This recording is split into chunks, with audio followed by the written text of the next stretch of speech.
Yo, what up? So for today's video, we're going to be talking about nutrition. With the coming of the new year, there are always a lot of New Year's resolutions, or just people in general trying to get in shape, start making new fitness goals, new dieting goals, and so on and so forth. So I figured this would be a good topic to address early on. Um, as we all know, January is that month to where everyone starts saying, "Oh, I'm going to go to the gym 5, 6 days a week, lose X amount of weight," or in some cases, put on X amount of weight if they're trying to build muscle or whatnot. And January is super jam packed. You can't get to any equipment. Then February rolls around, and it's like, okay, the crowd's dying down a little bit, and then by March, it's pretty much back to normal. In April, you wouldn't even know that anything had changed at the beginning of the year. And why is that? Well, a lot of times it's because people have the motivation and people have the heart, and they want to push through it, but they don't know exactly how to go about doing so. And what ends up happening is they burn out because they put in all this effort. They may see some immediate success, for the first month, and then by the second month it kind of tapers down, and by the third month it just pretty much completely dissipates. And people get frustrated because they're not making the progress they want to make, or maybe not making any progress at all, and they give up. So this video is intended to give a little bit more insight on how to get started. None of this should be intended to be used as a template for yourself specifically. No one wants to hear this, but everything that is done as far as finding out what your maintenance or what you would be eating to maintain your current weight, and then surplus and deficit, is individualized. So there is no cookie cutter. No one should ever hand you a sheet that says you should eat this, that, and the other without assessing where you are currently. So with that being said, let's get a couple things out of the way first. What's most important, and you will find a lot of literature online, mostly old and outdated literature, that discredits this, but it is your total caloric intake, the macronutrient composition, and by macronutrient composition I mean protein, carbs, and fat, and how that relates to your own activity level, metabolic rate, and goals. So, and obviously you have to throw in fiber in there as well.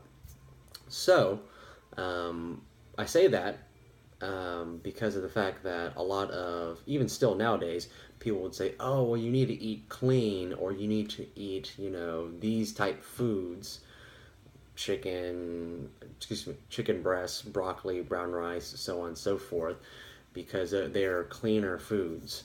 And I'll have to be honest, I myself prescribed to this notion when I was younger, because I didn't know any better. It sounded right. I was taught by a bodybuilder to do it this way, and naturally I actually followed through and got to my goals, not knowing that there is nothing inherently good or bad about foods at the time. I think when I first started that trend of dieting, I was 16 or 17. So there's nothing inherently good or bad about foods. It is what it is. It's protein, carbs, fat, and then fiber. We're not talking about alcohol today. We'll talk about that in a different video. But understand that first and foremost. You may wonder how eating chicken breasts or broccoli is not better than eating ice cream, or eating whole wheat bread is not better than eating a candy bar. But that has more so to do with the combination of macronutrients, fiber, and how you're going about eating it. So a good way of thinking about it is this: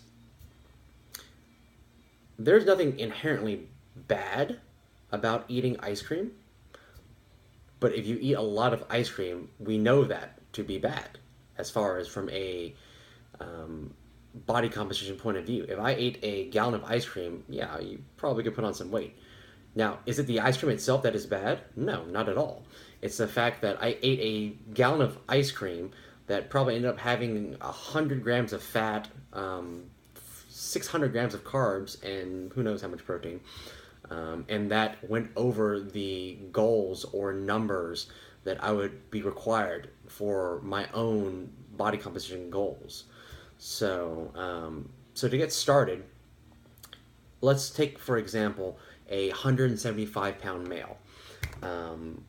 This is a generic example, should not be actually taken to heart if you are a 175-pound male, but this is just to give you an example of how to go about starting a baseline. So the first thing we want to do is we want to find what the person's maintenance is. And by maintenance, I mean the amount of calories you need to neither gain weight or lose weight based off your given metabolic rate and activity level. So I wrote a erase board just to make this a little bit easier.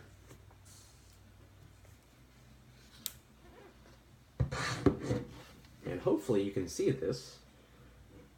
Assuming you full screen it, you can see it. We'll hope this works.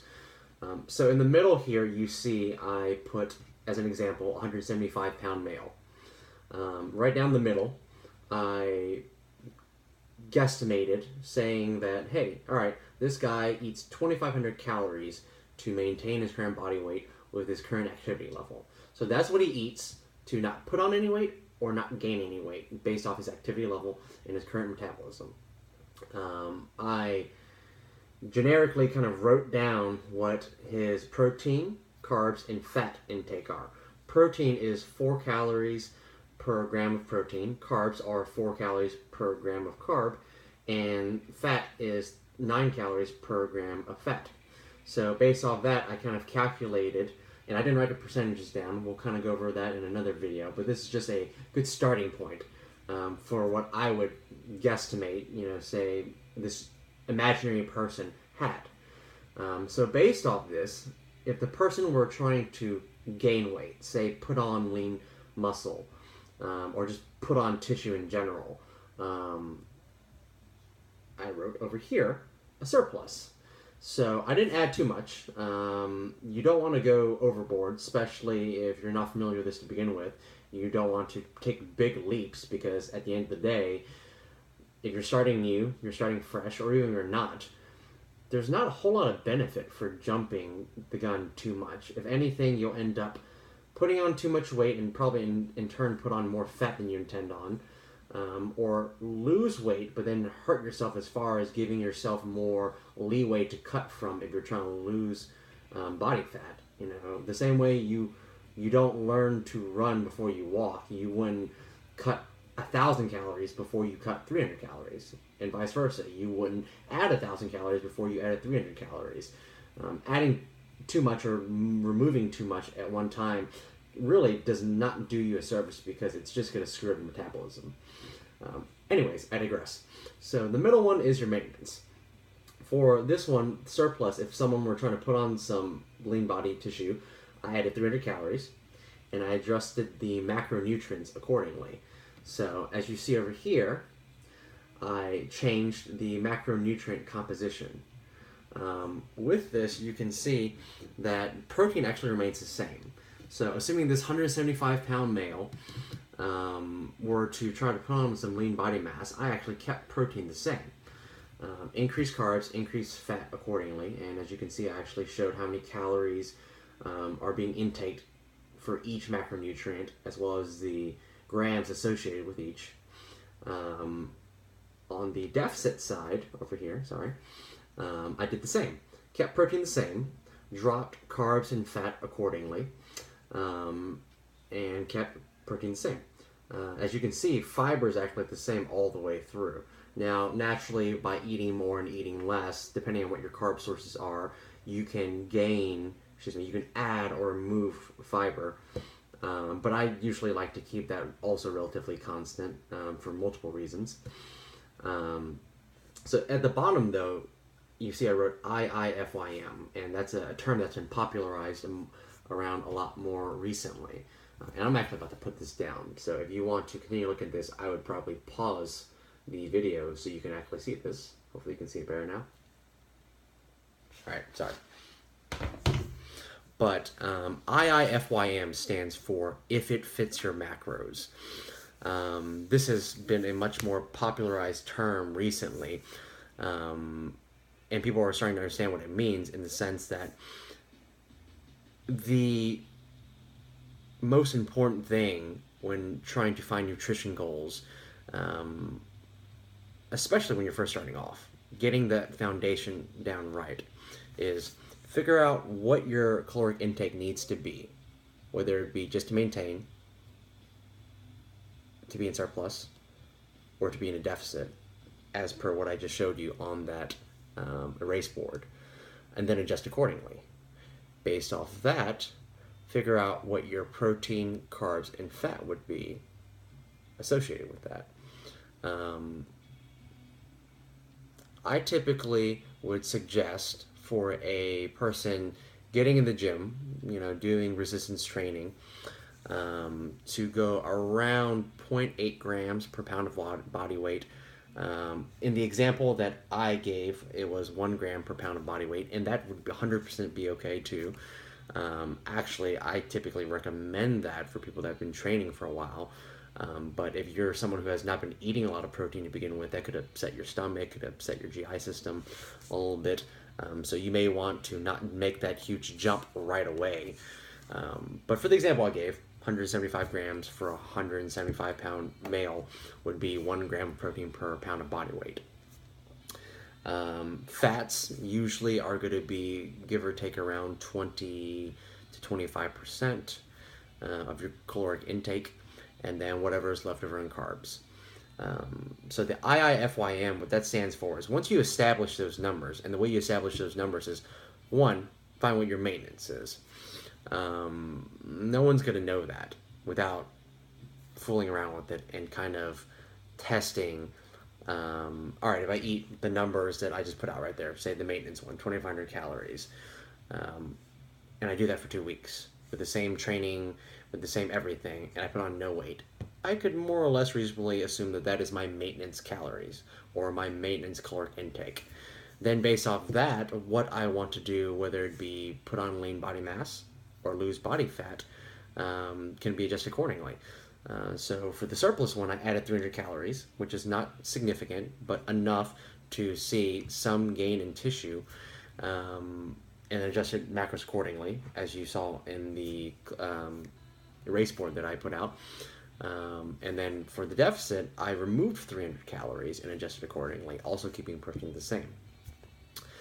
The IIFYM stands for if it fits your macros. So based off of the numbers that you've established and then have reassessed, and then whether it be added or removed, you're trying to fit those numbers. So don't think about, oh, is this a good food or if this is a bad food. You should just think about food as protein, carbs, fat, and fiber, because that's all it is. Not talking about micronutrients. Micronutrients play a role, and you should be getting all the micronutrients accordingly that your body needs, obviously, whether it be through whole food sources or supplements like a multivitamin. Nothing wrong with that. But from the macronutrient point of view, that's how you should be thinking about food, rather than, is this chicken breast good? Is this ice cream bad?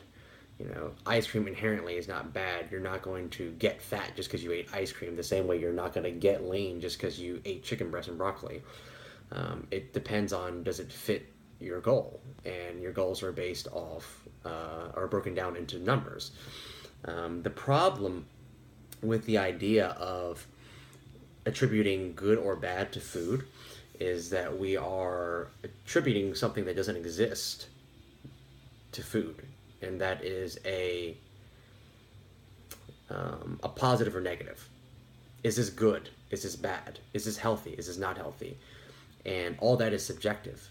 What is considered a clean food? What is considered a dirty food?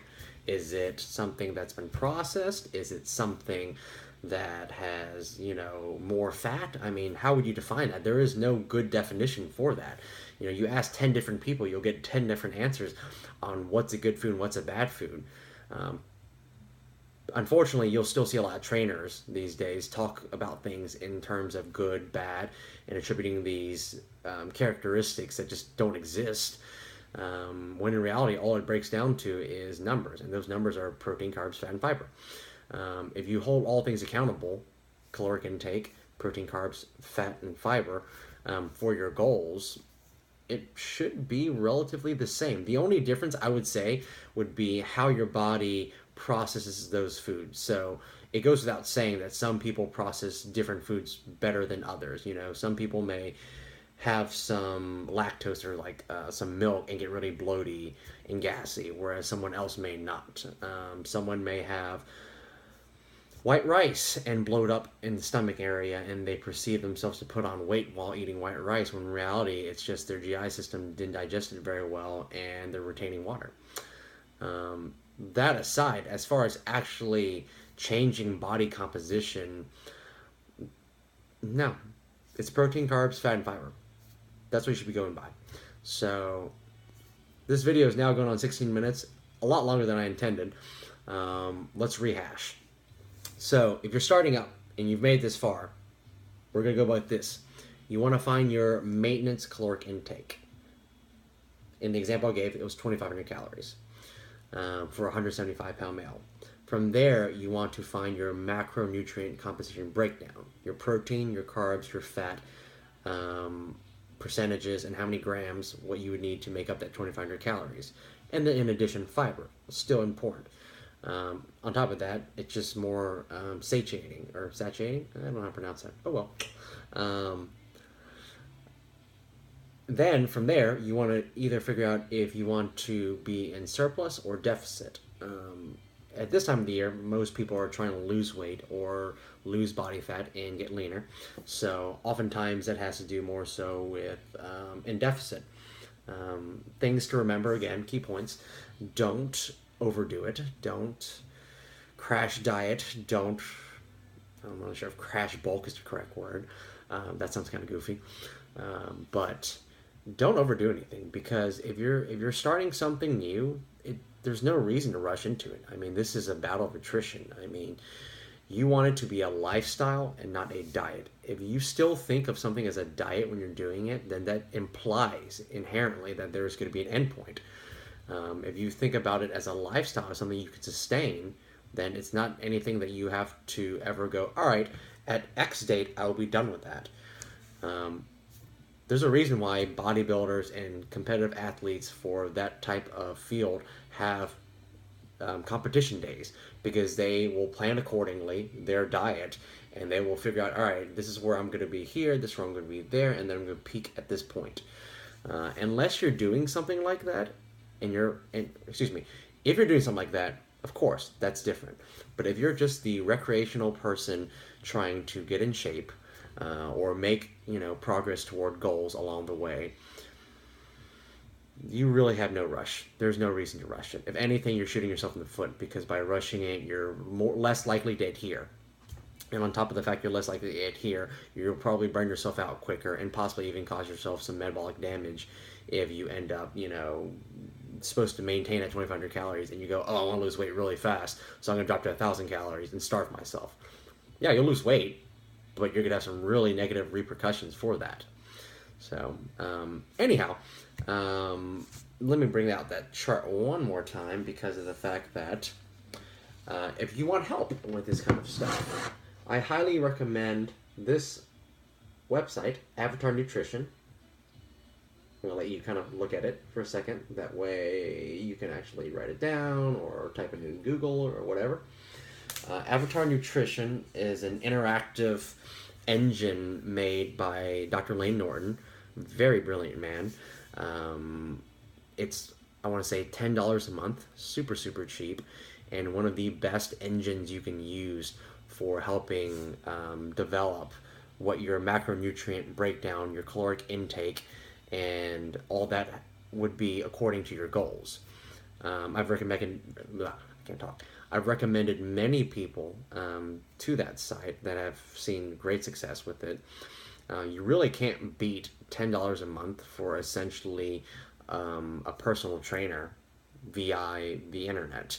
Will it be as good as a well-versed veteran personal trainer that's talking to you directly and going back and forth between, all right, well, at this weigh-in or at this week I was not where I was supposed to be, or I was ahead of schedule or whatnot? No, of course not. But for $10 a month, you can't buy a single personal training session for that cheap that I know of. I've never seen anywhere where you could spend $10 a month and get that type of information. I mean, it gives you macronutrient breakdown, your caloric intake. It bases off your goal. It will adjust accordingly. So if you're ahead of schedule, it'll adjust. If you're behind schedule, it'll adjust. It's just overall a top of the notch application that can be used. And I highly recommend it, especially for beginners that aren't familiar with how to figure out what their the caloric intake they should be using is and their macronutrient breakdown. Now, as you become better at it, it's a lot easier to be intuitive with your eating and figure things out without the stress of, oh, am I hitting this, am I hitting that? But I would highly recommend Avatar Nutrition. So that wraps it up. Okay, so again, bullet points, just because I don't want anything to be left for confusion. Find your maintenance caloric intake. Find the macronutrient breakdown. Adjust accordingly. If you're trying to put on lean body mass, figure out what you'd eat in surplus to that. If you're trying to lose body fat, figure out what you would eat in, well, deficit to that. And then adjust from there. It's really a trial and error type deal. The very few people will ever be able to just go, all right, this is what I'm going to be eating, and then hit it, and then it works out perfectly. I myself have been doing this for 10 years, going on 11 now, and I oftentimes have to reassess frequently to make sure that I am adjusting according to my goals, and sometimes they're not where you want them to be. There can be multiple factors for that. You may not notice that your activity level has changed. You may not notice that stress is affecting you differently. You may not notice that the food that you thought you were eating in this portion is not correct because you're not measuring. You don't have to measure everything, obviously, but it makes it easier when you have a measuring tool of the sense that rather than eating, hey, let's eat chicken and brown rice and broccoli, you don't measure anything. You don't know how many ounces of this you're eating, how many cups of this you're eating. It makes it difficult to have objective ways of figuring out what you're actually putting in your body. Whereas this gives you a system to do so without emotion. It's not a, do I feel this is a good food or a bad food? Do I feel like this is lean or this is not lean? No, because that's not how you should be thinking about it. You should be thinking about it objectively, and there's no more objective way of thinking about it than numbers: protein, carbs, fat, and fiber. Simple as that. So, all right, guys, like this video if it was helpful. Comment below if you have anything you want to add or any questions you have in particular. I'd love to address any and all questions. And then next video we'll start talking about training, as far as like how to go about getting started, beginners, intermediates, so on and so forth, and how we can kind of progress from there. So, all right, have a good night. See ya.